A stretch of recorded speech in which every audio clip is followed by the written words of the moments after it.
Alguna vez te has detenido a pensar en el poder que tiene un simple gesto? Una sonrisa, una palabra de aliento, una mano en el hombro, en el momento justo?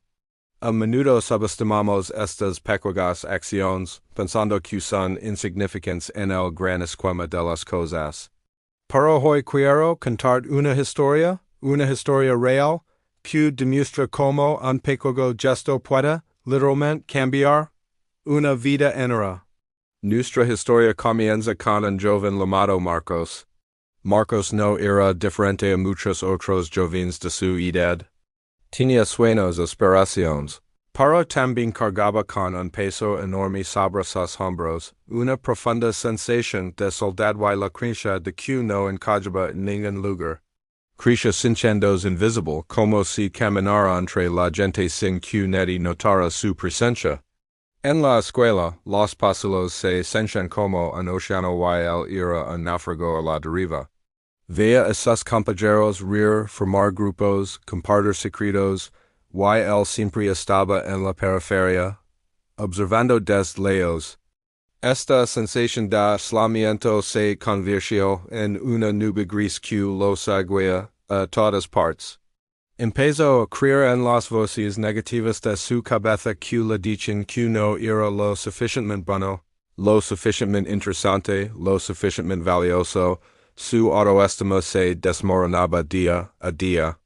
Dejó de participar en clases evitaba las actividades sociales y pasaba los recreos escondido en la biblioteca, no por amor a la lectura, sino para evitar la dolorosa sensación de no tener con quien hablar.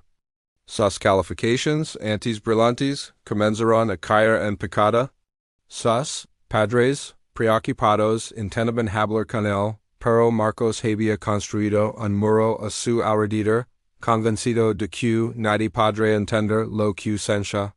Llegó a un punto en el que cada mañana era una batalla para levantarse de la cama. El futuro se veía como un túnel oscuro y sin final. Había perdido toda esperanza. Un lunes por la mañana, mientras caminaba hacia la escuela, con la cabeza gacha, y el paso del mundo sobre él, tomó una decisión. Sintió que ya no podía más ese día, en su mente sería el último. Entró en el aula y se sentó en su pupitre de siempre, en la última fila, en la esquina. La clase transcurría, como cualquier otra, el profesor explicaba algo sobre historia, pero Marcos no escuchaba. Estaba perdido en sus propios pensamientos oscuros, repasando su plan, sintiendo una extraña y triste calma.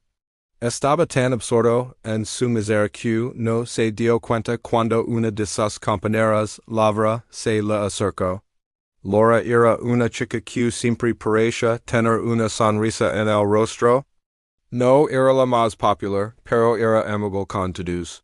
Se sentó en el pupitre vacío a su lado, algo que nadie había hecho en mucho tiempo. Marcos en la sequera levantó la vista. Entonces, ella le toca suavemente el brazo. Él se sobresaltó, sorprendido por el contacto físico. Levantó la vista y veo a Laura, que lo miraba con una sonrisa genuina.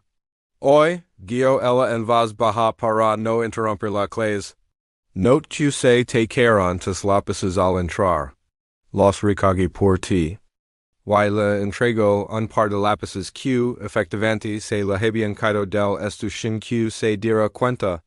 Marcos murmuró en gracias casi inaudible, esperando que ella se fuera. Pero no lo hizo. ¿Me gusta tu mochila? Continuó Laura, señalando un pequeño librero de un personaje de videojuego que colgaba de la cremallera. Es juego es genial. Y pasas del nivel del dragón de Hilo, a mí me costó un montón. Marcos se quedó helado. Alguien, por primera vez en meses, no solo lo había notado, sino que había encontrado algo en común él. Algo tan simple como un videojuego. Por un instante, la densa neblina en su mente se disipó un poco. Titubeando respondió, sí. Sí, la clave está en usar el escudo de fuego justo antes de que lance su ataque de aliento. Laura sonrió en más. Claro. No sé mi había ocurrido, gracias por el truco. Y luego, antes de que el profesor les llamara la atención, por cierto soy lavra, a veces te veo en la biblioteca. Pareces un tipo interesante, y eso fue todo. Una conversación de menos de un minuto.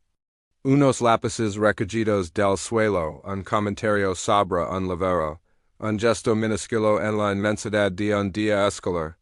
Para lavra probablemente fue un acto de amabilidad espontáneo, algo que hizo sin pensarlo dos veces, y que olvidó 5 minutos después.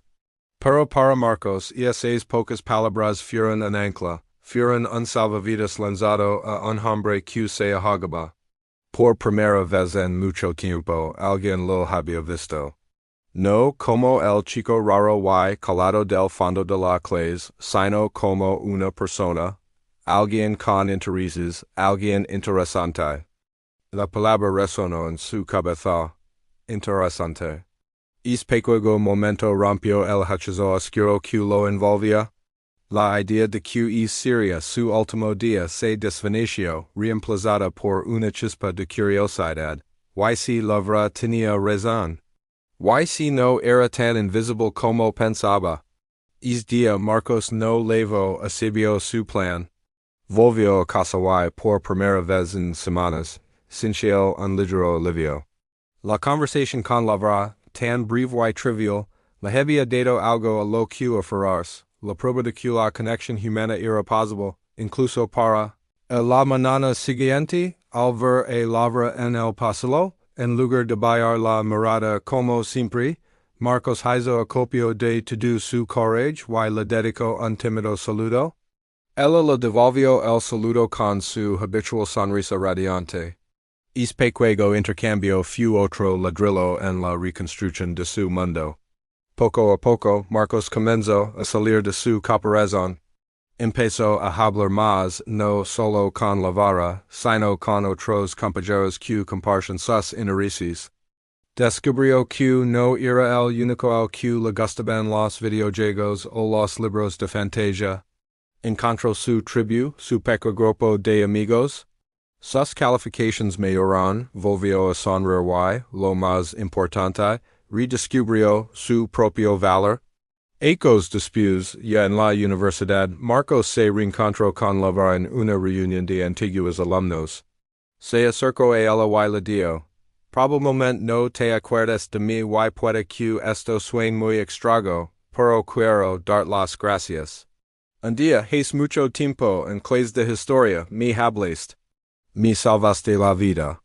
Lavra, confundida, intento recordar.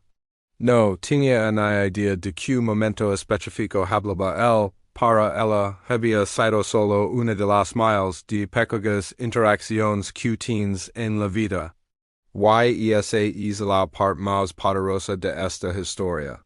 El acto que salvó a Marcos fue tan pequeño que la persona que lo realizó, ni siquiera lo recordaba. Esta historia nos enseña una lección fundamental. Nunca subestimes el impacto de tus acciones, por pequeñas que parezcan. Una sonrisa a un extraño, un buenos días al conductor del autobús, preguntar cómo estás. Y escoger de verdad la respuesta, un cumplido, sea o ... Estos gestos pueden parecer gotas en el océano, pero pueden ser el único trago de agua. Para alguien que muere de sed. Vivimos en un mundo acelerado, a menudo centrados en nuestros propios problemas y preocupaciones. Es fácil pasar por alto a las personas que nos rodean, asumir que todos están bien. Pero la realidad es que muchos, como Marcos, libran batallas internas en silencio. Se sienten solos, invisibles, sin valor. Tu pequeño acto de bondad puede ser la luz que necesitan para encontrar el camino de volta. No necesitas hacer grandes hazaras heroicas para cambiar el mundo. Puedes empezar cambiando el mundo de una sola persona. Y a veces todo lo que se necesita es notar a alguien, reconocer su existencia y ofrecer una simple palabra de amabilidad. Así que te invito a partir de hoy, seas más consciente del poder que tienes, mira a tu alrededor. Ofrece una sonrisa, inicia una pequeña conversación. Recoge algo que se le haya caído a alguien. Puede que nunca sepas el impacto que tu gesto tuvo, puede que, como logra, lo olvides al instante. Pero para la otra persona, para es marcos que podrías encontrar en tu día a día, podría significar la diferencia entre la oscuridad y la luz, entre la desesperación y la esperanza. Podrías estar, sin saberlo, salvando una vida. Gracias por escuchar esta historia. Si te ha conmovido o te ha hecho reflexionar, compártela. Nunca se sabe a quién puede llegar este mensaje en el momento justo. Y recuerda siempre ser amable por cada persona que conoces. Está luchando una batalla de la que no sabes nada. Nos vemos en el próximo video.